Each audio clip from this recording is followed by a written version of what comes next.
네, 오늘은 우리 히스팝 우리 한샘 선교사님께서 한샘 선교사님의 말씀을 듣는 시간을 갖도록 하겠습니다.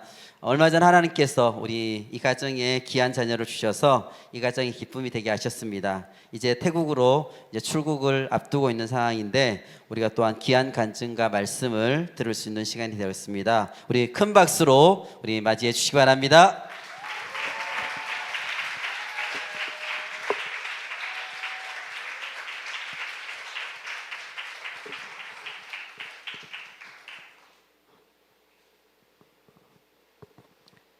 네, 안녕하세요. 네, 히스팝의 한샘 감사입니다. 정말 오랜만에 찾아뵙고 인사드립니다. 네, 베델비전 교회 성도 여러분들 그동안 모두 평안하셨죠? 네, 오랜만에 이렇게 인사드릴 수 있게 되어서 너무 감사하고, 또 항상 이 자리에서 이제 히스팝이 다 같이 이제 춤으로 예배하는 모습으로 이렇게 인사드리고 찾아뵙다가 오늘 제가 이렇게 마이크를 잡고 나누는 시간을 가지려고 하니 조금은 어색하기도 하고 또 떨리기도 하고, 네, 그렇습니다. 그렇지만 이 자리에 서게 하시니가 하나님이시기 때문에 오늘도 그 은혜에 감사드립니다. 간단하게 저희 이제 태국의 소식을 전하자면 태국에는 지금 저희 단장님과 또 단원들 모두 건강히 잘 지내고 있고요. 베델비전교회 목사님과 장로님, 성도들의 그 기도와 응원에 항상 감사하며 여러분의 사랑과 또 여러분과의 만남을 늘 그리워하고 있습니다. 지금은 태국은 3차 코로나 확산이 되면서 전국이 이제 방역으로 비상사태입니다. 그러니까 지금 매일 한 2-3천 명의 확진자들이 나오고 있고, 그로 인해서 많은 태국 국민들이 힘들어하고 있고, 또 선교사님들 또한 사역에 여러 어려움을 겪고 계십니다. 히스팝도 지금 작년 이제 12월부터 모든 공연 사역들이 전부 스탑돼서 지금은 이제 센터에서 저희가 온라인 컨텐츠들을 만들고 있고, 또 코로나 이후의 사역들을 어떻게 대비하면 좋을까 고민하며 또 하나님께 묻고 그렇게 기도하며 예배하는 시간들을 보내고 있습니다. 생각날 때마다 태국을 위해서, 그리고 태국에 계신 선교사님들과 히스팝 단원들을 위해 기도 부탁드리겠습니다. 네, 감사합니다. 네. 그리고 오늘 저희가 이제 시편 말씀을 함께 읽었는데 말씀이 좀 많이 길었어요. 근데 이 139편 전체를 제가 선택한 이유는 1절에서 24절까지 나오는 이 다윗의 그 간절한 하나님을 향한 그 고백이 오늘 저와 또 이곳에 계신 모든 여러분들의 고백이 되기를 바라는 마음으로 선택하게 되었습니다. 나를 창조하신 이가 하나님이시기에 세상에서 나를 가장 잘 아는 분은 하나님이십니다. 그 진리를 믿는 믿음이 회복되는 오늘이 되기를 축복합니다. 장로님께서 오늘 이제 지난주에 이제 전화 통화를 하면서 저에게 이제 오늘 이 자리에 대해서 이제 얘기를 해주셨는데, 이 3시 예배가 청년들이 많이 오는 예배기에 좀 이제 어떤 그런 배우자를 만나는 또 결혼과 어떤 그런 가정에 대한 이야기를 해주면 좋을 것 같다고 해주셨어요. 그래서 제가 어떤 이야기를 하면 좋을까 좀 많이 고민이 됐었습니다. 사실 저는 이제 선교사의 어떤 그런 삶으로 이제 외국 선교지에서 살아가고 있고, 또 청년 여러분들은 각자의 또 그 자리에서 뭐 삶을 살아가고 계신데 과연 어떤 배우자를 선택하고 결혼에 대한 고민들의 어떤 그런 생각들이 조금 다를 수 있잖아요. 그래서 어떤 얘기를 하면 좋을까 이제 생각을 하다가 배우자를 만나기 이전에, 그리고 어떤 새로운 그 가정을 이루기 전에 꼭 필요한 부분, 그러니까 개인의 삶의 회복에 대해서 좀 저는 오늘 나누려고 합니다. 이제 저의 삶에 대해서 이제 사실 저는 오늘 이렇게 뭐 어떤 말씀 본문의 설교보다는 이제 저의 삶의 어떤 간증과 이런 것들을 함께 나누고 싶은데요. 이전에 저의 삶에 대해서 잠시 이야기를 하자면, 저는 한국에서 태어났지만 2살 때 이제 그 지구 반대편, 한국의 그 반대편에 있는 파라과이라는 나라로 이민을 가게 됐어요. 그래서 브라질이랑 이제 아르헨티나 옆에 있는 조그마한 나라인데, 이제 그곳으로 이제 저희 가정이 이민을 가게 되었는데, 이민을 가게 된 이유는 이제 저희 부모님이 이제 헤어지게 되시면서 저랑 엄마랑 언니랑 이렇게 3명이서 그 먼 곳으로 비행기 타고 한 36시간 근데 거기까지 이렇게 가게 되었어요. 그래서 저의 기억은 이제 한국에서가 아니라 파라과이에서부터 시작이 되고, 그렇기 때문에 그곳은 저에게 고향이나 다름없는 곳입니다. 유치원, 초등학교, 또 중고등학교까지 모든 성장기를 이제 그곳에서 보냈고, 총 15년을 살다가 이제 대학교를 가기 위해 한국으로 돌아오게 되었어요. 그래서 늘 그리워하는 저의 고향이지만 한 번도 그때 이제 오게 돼서 한 번도 가본 적이 없거든요. 그래서 늘 이제 마음으로 그리워하는 저의 고향이지만 사실 그곳에서의 삶은 결코 쉽지 않았었습니다. 그래서 동양인이라는 이유로 놀림을 되게 자주 받았었고요. 또 아빠가 계시지 않아서 늘 주말마다 가족 나들이 가는 친구들을 많이 부러워하고는 했었습니다. 또 엄마가 혼자서 장사하시면서 언니랑 저희 둘을 키우셨기에 가정 환경적으로나 뭐 어떤 그런 부분들이 많이 여유치 못한 상황이었고, 또 아시겠지만 남미가 그렇게 치안으로 안전하지 않은 나라예요. 뭐 브라질에서도 막 여러 사건들이 있고 한데 파라과이도 마찬가지로 치안이 굉장히 좋지 않기 때문에 집에 도둑이 든다거나 뭐 거리에서 소매치기를 당한다거나 아니면 성추행을 당하는 일들이 적지 않게 저의 가정과 저에게도 있었습니다. 그래서 힘들고 어려움이 적지 않던 저의 어떤 그런 성장기였지만 지금 제가 하나님 안에서 회복하고 그 지난 날들을 되돌아보니 그 안에 얼마나 많은 하나님의 보호하심이 있었는지 또 은혜가 있었는지 깨닫게 되었습니다. 그리고 저는 이제 이렇게 고등학교를 졸업하고 대학교에 오면서 한국에 오면서 깨달았던 저의 모습이 굉장히 자존감이 낮은 사람이었어요. 그래서 항상 늘 제 머릿속과 제 마음속에서 자리 잡고 저를 붙들고 있던 생각이 무엇이었냐면 나는 특별한 게 하나도 없는 사람이야 라는 생각이 늘 저를 붙잡고 있었어요. 그래서 뭐 특별히 뭔가를 잘하는 것도 없었고, 그렇다고 뭐 외모가 예쁘거나 뭐 날씬한 것도 아니었었고, 뭐 파라과이에서 오래 살다 왔지만 뭐 한국어나 그곳에서 사용하는 뭐 스페인어 뭐 양쪽 언어 다 완벽한 것도 아니고 이도저도 아닌 그런 언어였었고, 그래서 그랬기에 늘 사람 앞에 서는 것을 잘 못했고, 또 사람과 대화를 할 때 눈도 마주칠 수 없었어요. 너무 자신감이 없었던 사람이어서. 네, 그러면서 이제 또 한 가지 또 예를 들면 교회에서 이렇게 대표 기도를 하러 이렇게 올라오면은 그냥 종이에 이렇게 적어놓은 거를 이렇게 읽기만 하면 되는데 너무 떨리니까 막 마이크도 막 이렇게 떨리고 막 입술도 막 떨려서 그냥 랩하듯이 부르륵 읽고 내려갔던 기억도 있었어요. 그 정도로 제가 지금 이 자리에서 이렇게 간증하는 게 이전의 모습과 이렇게 비교해 봤을 때 정말 생각지도 못하는 하나님의 은혜 때문에 제가 또 그렇게 회복돼서 이 자리에 이렇게 서게 됐는데, 아무튼 정말 자존감이 낮은 사람이었습니다.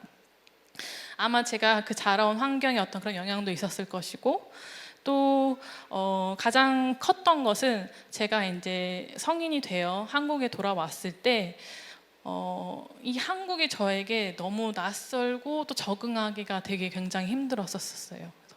파라과이에 있었을 때는 한국 사람이라고 놀림당하고 뭐 그랬었었는데, 근데 그런 일을 당할 때마다 계속 제 마음, 어렸을 적 제 마음에는 나도 내 나라로 가고 싶다, 나도 한국으로 가고 싶다, 왜 내가 이렇게 외국에 있어야 되는 거지 생각을 했었는데, 막상 한국으로 오니까 또 이게 저의 나라같이 느껴지지가 않는 거예요. 그렇게 그리워했었는데, 그러다 보니까 그때 당시에 막 정신적으로나 심적으로 굉장히 불안정한 시기를 보냈었던 것 같습니다.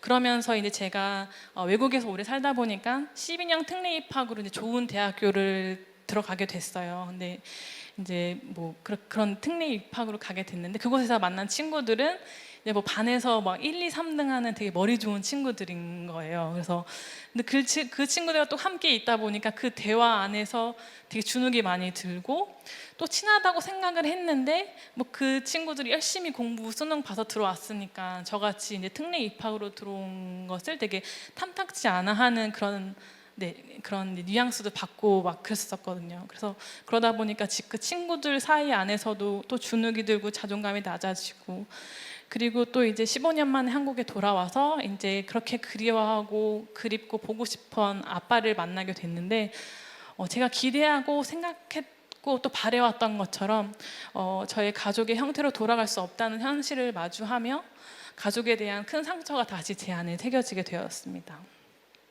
또 이제 지금 뭐 친구들, 뭐 그런 환경, 가족 안에서의 어떤 계속 제가 자존감 낮아지는 그런 상황들이 있었는데 또 가장 큰 게 아무래도 저희가 이제 청년 분이시다 보니까 저희가 뭐 성장기 청소년 때나 청년 때 되게 중요한 게 그 연애잖아요. 그런 이제 이성 그런 거 이제 중요한데 지금 이 자리에 저희 이제 시부모님 와 계셔서 저희가 이 말을 하기가 참 민망스럽기도 하지만 그래도 다 지난 일이니까 이제 이해해 주시고 들어주실 거라 믿습니다.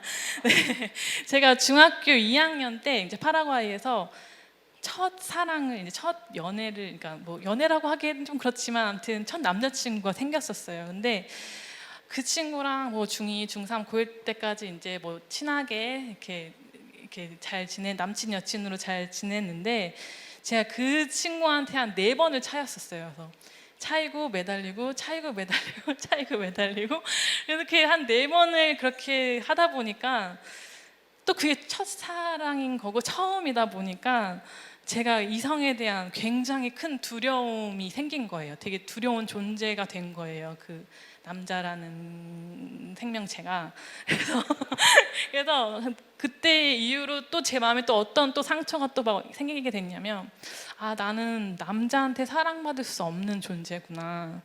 아 내가 못생겨서 그런가? 내가 피부가 까매서 그런가? 제가 더 검했었거든요. 제가 흑인처럼 지금 좀 많이 하얘진 건데 더 검했었거든요. 그게 또 컴플렉스였었고 그래서 내 피부가 그래서 그런가?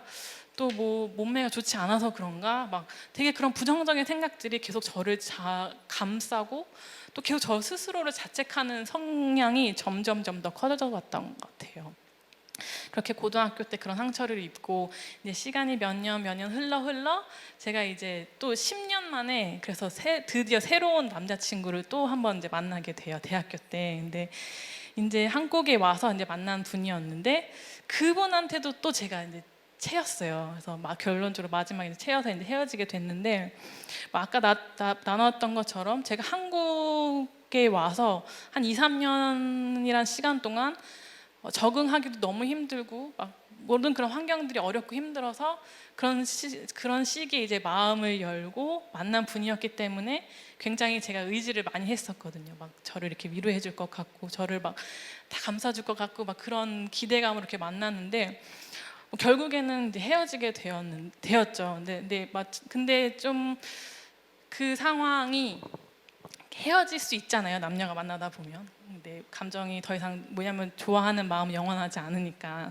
근데 그분이 저에게 뭐 더 이상 너에 대한 감정이 없어. 그래서 헤어지자 이러면 마음은 아프겠지만 그 현실을 받아들이고 이별을 할 텐데 그분이 정말 나쁘게 저한테 얘기를 하는 거예요. 그래서 저한테 너를 좋아해. 하지만 너는 나랑 어울리지 않아. 너는 똑똑하지 못하고 지혜롭지도 못한 것 같아. 나는 그런 똑똑하고 그러니까 누구누구처럼 제 친구의 이름을 말하면서 누구누구처럼 똑똑하게 지혜롭게 나를 이끌어줄 배우자가 필요해라고 이제 얘기하면서 저한테 헤어지더라고요. 그래서 굉장히 나쁜 사람이었던 것 같아요. 되게 찌질한 사람이었던 것 같아요. 그래서 아무튼 근데 그 말이 정말 가뜩이나 굉장히 자존감이 낮은 저였었는데 그랬던 저를 더 밑으로 막 저 지하 바닥으로 끌고 내려가는 되게 큰 하나의 저의 인생의 어떤 사건이었었던 것 같아요. 근데 그러면서 그 사건을 통해서 이전에 제 삶에 있었던 그런 묵혀있던 저의 어떤 상처와 그런 좌절과 그런 원망들이 그냥 팡 하고 터졌던 것 같아요. 계속 꾹꾹 참고 그래도 하면서 참아왔던 게 이제 그 사건으로 인해서 뭔가 땅 터지면서 모든 게 다 싫어지더라고요. 모든 게 가족도 싫고 친구도 싫고 교회도 싫고 만나는 것도 싫고 뭐 다 싫고 다 싫어 이러면서 한 몇 주 동안 방 안에 이제 처박혀서 그냥 멀뚱히 이제 시간들을 이제 보냈었던 기억이 있습니다. 그래서 그러다가 이제 어느 날 이제 하나님이 저에게 다가와 주셨는데 한 3주 만에 교회를 이제 억지로 가게 됐던 것 같아요. 교회에서 이제 뭐 순장 언니가 계속 전화 오고 막 이래가지고 3주 만에 교회를 나가서 이제 그냥 앉아 있었는데 이렇게 청년 오늘 다 찬양하신 것처럼 막 다들 일어나서 열심히 찬양하는데 저는 그냥 앉아 있었어요. 그래서 앉아서 멀뚱히 이렇게 있다가 그냥 갑자기 하나님한테 이제 제 삶에 대한 원망이 막 터져 나오더라고요. 하나님, 나는 왜 이래요? 하나님, 나는 내 삶은 왜 이래요? 내 가족은 왜 이렇고, 난 생긴 것도 왜 이렇고, 다 왜 이래요? 왜 난 제대로 된 게 아무것도 없어요? 난 왜 내 삶은 정말 이 지경인 거예요? 이러면서 막 울면서 그렇게 제 삶과 저 자신을 그렇게 원망해서 하고 있었습니다. 근데 그날 이제 청년부 예배 때 오늘 너무 귀한 찬양을 듣게 됐는데, 그날 이제 예배도 어떤 분이 특순을 하러 이제 무대에 올라오셨어요. 근데 찬양을 하기 전에 갑자기 이런 이야기를 하시더라고요. 사실 준비해온 찬양이 있었는데 갑자기 이제 교회에 와서 기도하는데 하나님이 다른 찬양을 하게 마음을 주셔서 급하게 찬양을 바꿔서 그 찬양을 지금 올려드립니다 하면서 이제 찬양을 부르시는 거예요. 그래서 그 찬양의 가사 한마디 한마디가 제 마음을 굉장히 크게 이렇게 두드리게 됐습니다. 그 찬양의 가사, 그 찬양이 바로 나를 지으신 이가 하나님이라는 찬양인데요. 가사가 나를 지으신 이가 하나님, 나를 부르신 이가 하나님, 나를 보내신 이도 하나님, 나의 나 된 것은 다 하나님의 은혜라. 그러고서는 이제 하나님이 제 마음에 이제 물어보셨어요. 세미야, 너를 만든 이가 나고 또 너를 부른 이도 난데, 너가 그렇게 너 자신을 미워하고 원망하면 너는 너를 만든 나를 믿지 않는다는 거니? 이 세상 우주 만물을 창조한 이가 나고 너를 창조한 이도 나야. 나는 너를 그렇게 만들지 않았어 라고 이제 제 마음에 속삭여 주시는 거예요. 그러니까 저도 이제 모태신앙이었기 때문에 어렸을 때부터 하나님에 대해 듣고 또 믿는다고 했는데, 그저 그게 저의 입술의 고백이었지 내 마음의 고백이 아니라는 것을 깨닫게 되었습니다. 그래서 그날 그 찬양을 들으면서 얼마나 많이 울었는지 몰라요. 막 찬양이 끝날 때까지 진짜 쳐다볼 정도로 막 엉엉엉 울면서 그 하나님의 붙들어 주신 그 은혜가 너무 감사해서 막 울었었는데, 그때 하나님이 두드려 주신 저의 그 두드림이 제 삶을 송두리째 바뀌어놓는 굉장히 큰 터닝 포인트가 되었습니다. 그 이후에 그렇다고 해서 제 삶이 갑자기 막 자존감이 높아지고 바뀌고 막 그런 건 아니었지만, 제 안에 이제 믿음이라는 게 생긴 거예요. 나를 지으신 이가 하나님이시다. 그 하나님은 이 세상을 창조하시고 전지전능하신 분이시다. 이 믿음이 이전과 달라지지 않는 그 환경들과 문제들은 제 주변에 그대로 있지만, 달라진 건 제 안에 그것들을 넘어설 수 있는 힘이 생겼다는 것입니다. 그래서 이후에 그렇게 제 믿음이 회복되고, 하나님께서는 저를 이제 자존감이 회복될 수 있는 자리들로 저를 많이 세워주시고 인도해 주셨어요. 뭐 교회 안에서 뭐 섬길 수 있는 그런 자리, 뭐 리더의 자리, 그리고 또 이제 그 이후에 이제 태국 히스팝, 태국 사역의 자리까지 저를 인도해 주시면서 제 안에 있었던 그런 모든 자존감들을 막 많이 회복시켜 주시더라고요. 그렇게 하나님에 대한 저의 그런 믿음이 회복되어지다 보니까 제 안에 있던 그런 상처와 아픔들과 어떤 골마했던 그런 모든 부분들이 모두 자연스럽게 회복되어지게 되었습니다. 그러고서 이제 시간이 지나서 이제 제가 30살이 지나게 되고, 결혼을 생각하는 결혼에 대해서 이제 고민하는 이제 시기가 오게 되었는데, 제가 27살에, 지금은 제가 35살이고요. 27살에 그 히스팝 그 태국 사역으로 이제 합류하게 되었어요. 그래서 그때 처음 들어가서 되게 열심히 막 늦게 시작한 만큼 열심히 해야겠다 막 이랬었거든요. 왜냐면 히스팝 단원들 뭐 아시겠지만 뭐 20대 초반부터 그렇게 헌신해서 하나님 앞에 달려온 이들의 삶이 너무 부러웠기에 27살에 막 시작한 저는 막 되게 열정이 불타 있었어요. 나도 더 열심히 해야지 하는 마음으로 열심히 이제 사역을 하다가 이제 30대가 지나게 되고, 그러면서 이제 저희 아시다시피 저희 팀 안에 이제 뭐 첫 번째 커플, 두 번째 커플 이제 결혼하면서 그러다 보니까 단장님이 저에게 다가오시더라고요. 아무래도 제가 그때 당시 나이가 자매들 중에서 많았으니까 혹시나 세미가 결혼에 대한 어떤 그런 부분들로 뭐 고민하지 않을까, 어렵지 않을까 이러면서 저에게 다가오셔서 어떤 결혼에 대한 어떤 조언, 그리고 그런 것들을 이제 좀 이제 이렇게 경험하신 그런 것들은 저한테 이제 이야기를 해주시게 되었어요.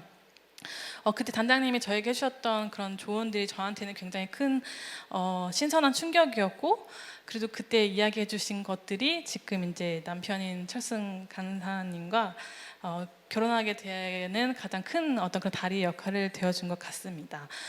저희가 보통 이제 배우자 기도 여러분 하시나요? 보통 청년분들이니까 이제 막 해야지 하는 분도 있을 거고, 뭐 하고 계신 분도 있을 거고, 뭐 그렇게 그러실 텐데, 보통 저희가 어떻게 기도를 하시나요? 배우자 기도 하실 때? 뭐 이상형 뭐 하나하나씩 다 적어라 뭐 이런 분들도 계시고, 막 내가 이게 부족하니까 이 부분을 채워줄 수 있는 사람 뭐 이런 것도 많이 하잖아요. 내가 요리를 못하니까 뭐 요리를 잘하는 사람 뭐 이런 식으로 해가지고 저희가 배우자에 대해서 생각하고 이제 기도하게 되는데, 이 생각이 되게 아무렇지 않은 당연한 거라고 생각했지만 되게 자기 중심적이라는 생각이라는 것이라고 이제 말씀해 주시더라고요.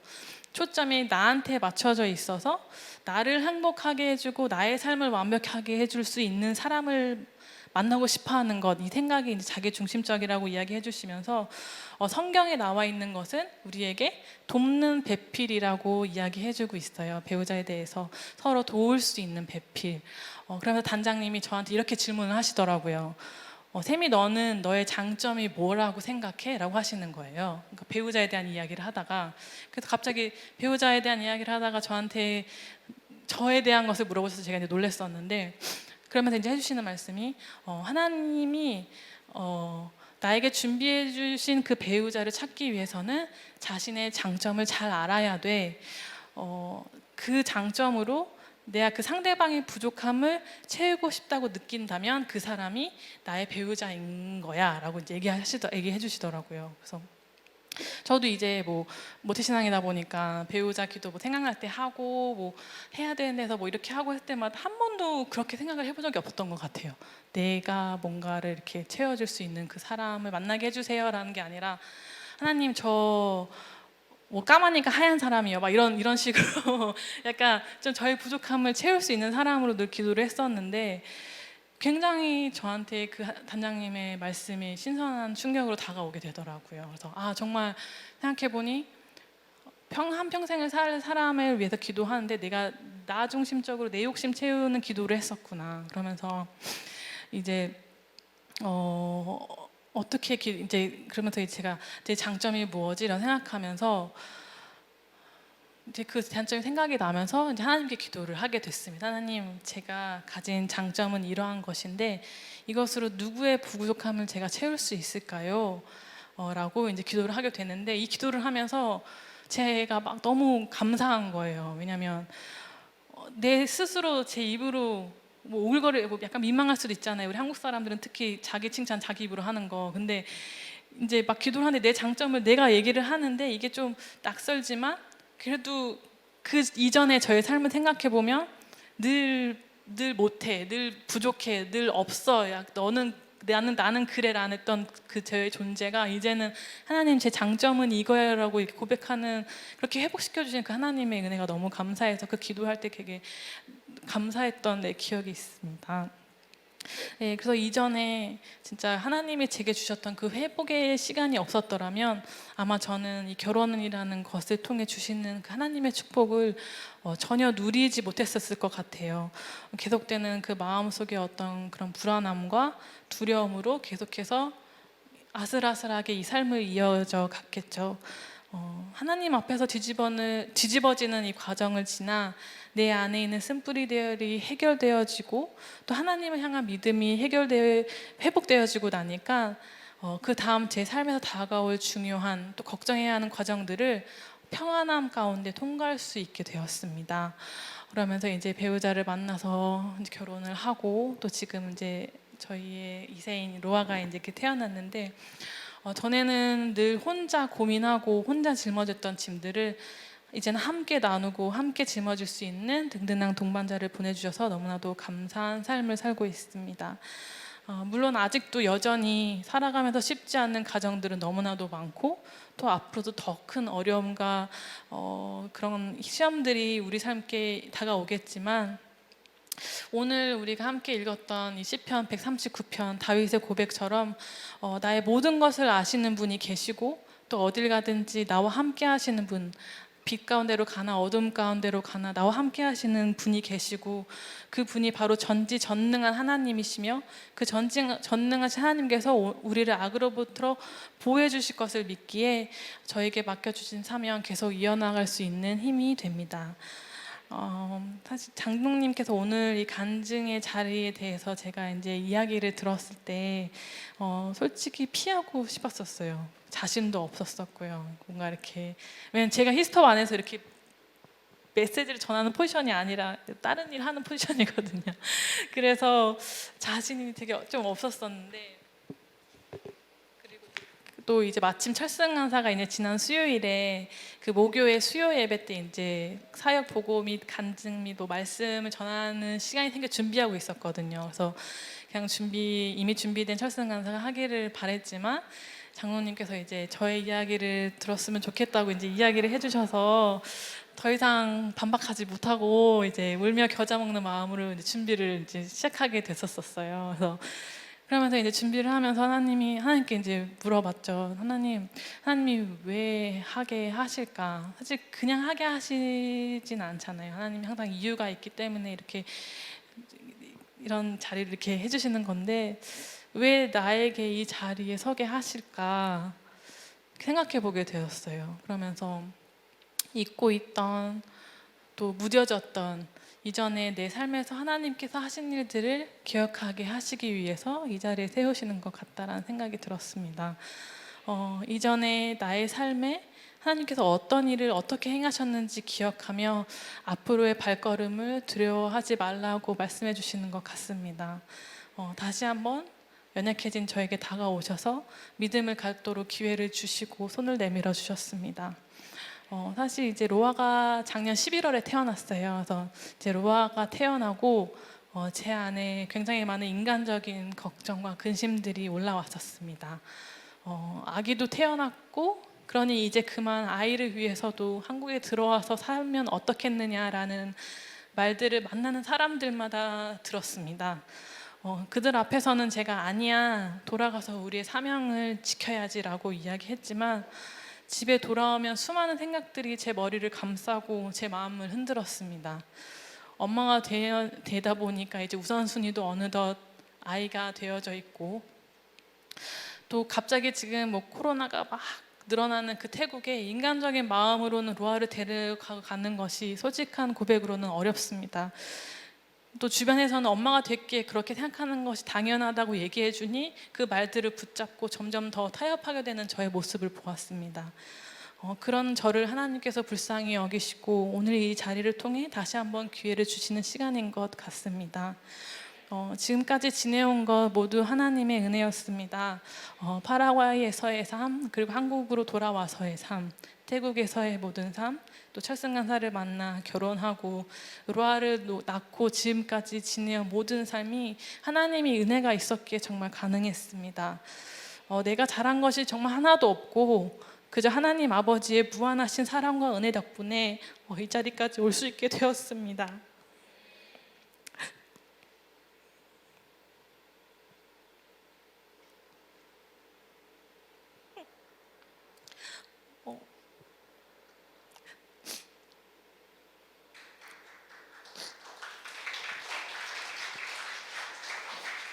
죄송합니다.